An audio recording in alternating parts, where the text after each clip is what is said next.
Bonjour à tous, bienvenue sur la chaîne Mecha 4 chevaux. J'espère que vous avez passé de bonnes fêtes de Noël. Le tuto que je vous propose aujourd'hui est sur la restauration du boîtier de direction deuxième génération. Pourquoi deuxième génération? Parce que le premier, pour les personnes qui ont des 4 chevaux avant 1955, le boîtier était un petit peu différent. Le ressort qu'on aperçoit ici n'était pas logé dans le boîtier de direction.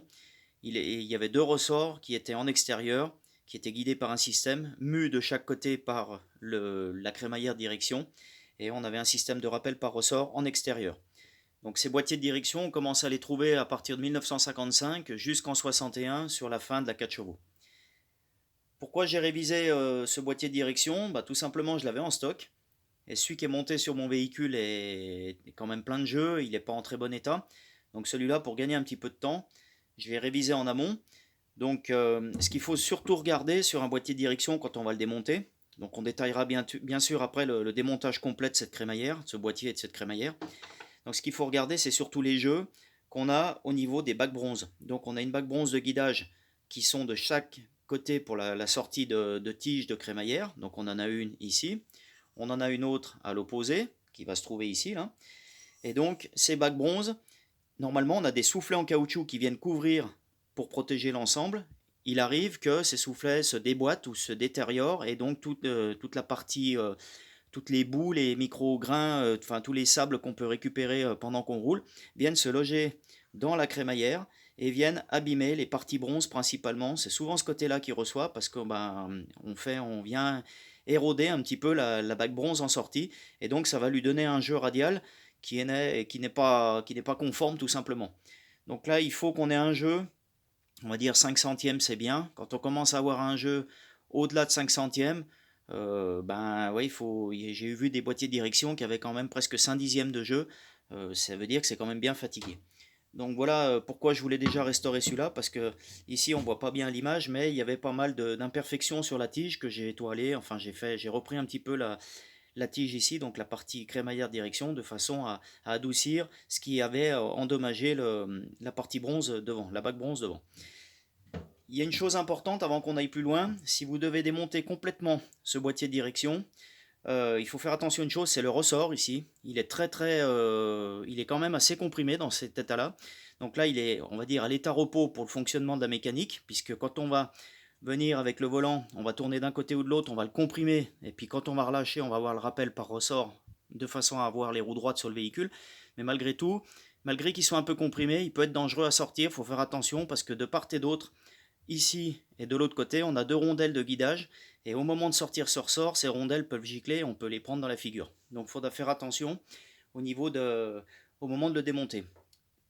Je ne veux pas trop m'étendre sur le démontage ici parce que ça prendrait du temps et puis après on a des circlips à l'intérieur. Par contre, je vous invite à m'écrire à l'adresse qui est en haut là si vraiment vous vouliez des précisions pour démonter complètement ce ressort pour le sortir complètement.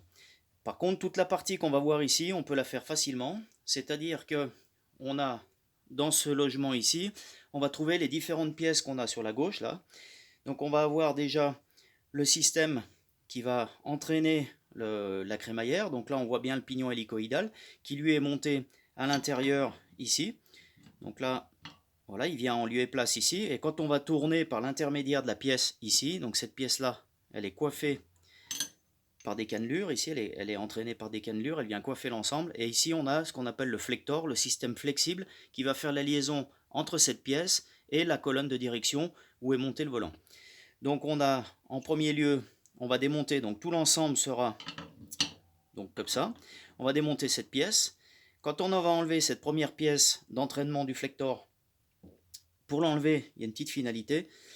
On va s'arrêter un peu dessus. On a une vis qui vient ici. Normalement, donc elle est montée avec les cannelures et elle est aussi pincée avec cette vis. Cette vis, il faut vraiment l'enlever complètement.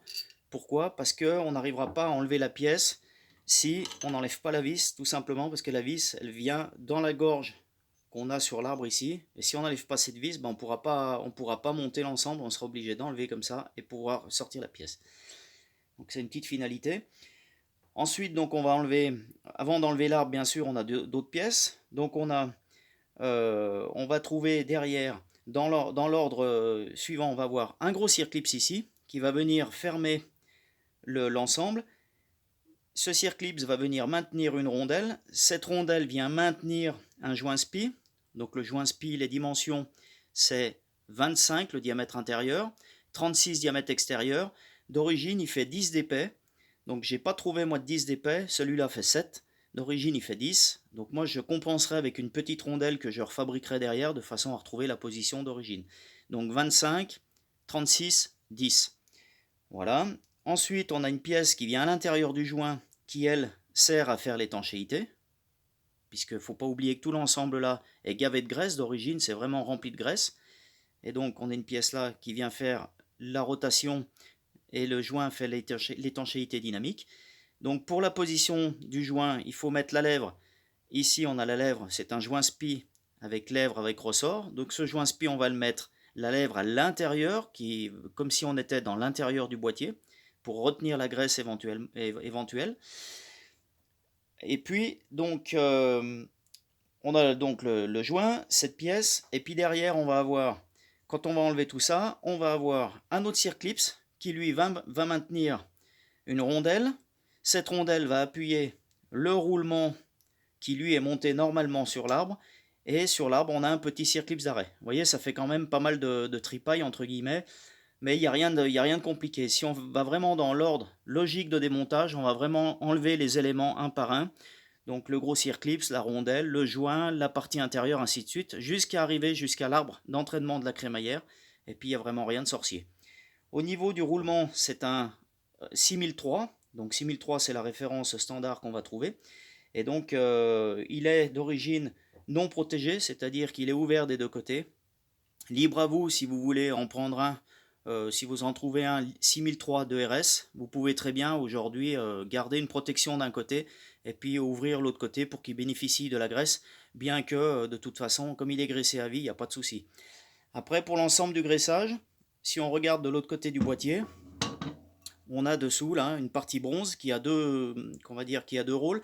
Cette partie bronze, elle va guider la partie axe de commande de crémaillère, donc ici. Et en plus de ça, à l'intérieur de cette pièce, on va trouver un taraudage qui, lui, va venir recevoir le graisseur. Donc au moment de démonter cette crémaillère, vous allez ouvrir, il y a le couvercle, je vous en ai pas parlé, mais bon, c'est évident, il y a un couvercle qui est ici, qui dessous, on a un joint carton en périphérie, un joint papier, pardon, donc il faudra refaire. Quand on ouvre ce couvercle qui est tenu par les civis en périphérie, c'est vraiment chargé en graisse partout. Donc ici, dans la partie du trou ici, vraiment partout. Et donc quand on va remonter cette crémaillère, il faudra déjà à la main charger un maximum de graisse. Et puis, via le graisseur, on finira de graisser avec une pompe pour faire vraiment la pointe de tout l'ensemble. Donc ça, c'est la partie graisseur qu'on trouve dessous.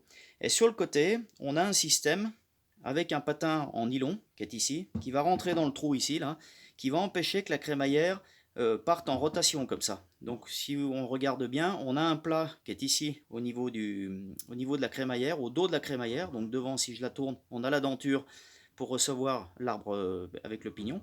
Et donc au dos, on a un plat. Et sur ce plat, donc on a un poussoir qui est ici en plastique, qui va venir à l'intérieur du trou là, et qui va maintenir en pression toujours la crémaillère, déjà pour la tenir plaquée dans la partie bronze, et qui va l'empêcher en rotation de tourner pour éviter de bouffer entre guillemets la partie arbre et pignon et la crémaillère. Il faut vraiment que tout l'ensemble soit toujours bien aligné. Donc cette partie, ce poussoir en laiton, il est maintenu avec une certaine pression, avec un ressort qui est quand même costaud, il est très très rigide. Et puis derrière, on a une petite rondelle qui vient au cul du ressort, ici, dans le logement. Et encore une fois, avec un petit circlips d'arrêt qui va venir se loger à l'intérieur du petit trou qu'on a ici. Donc tout l'ensemble aussi, bien garnir de graisse tout l'ensemble. Et puis après, on peut considérer que toute la crémaillère, elle est refaite. Ici, on aperçoit, au dos de la crémaillère, il y a deux petits logements qui sont un peu hémisphériques comme ça, c'est des coups de fraise qui ont été donnés. On en a un ici, puis on en a un autre qui est un petit peu plus loin dans le boîtier là. Faut pas avoir peur de charger, c'est ce qui va faire une réserve de graisse aussi pour le petit patin nylon qu'on vient de voir à l'instant.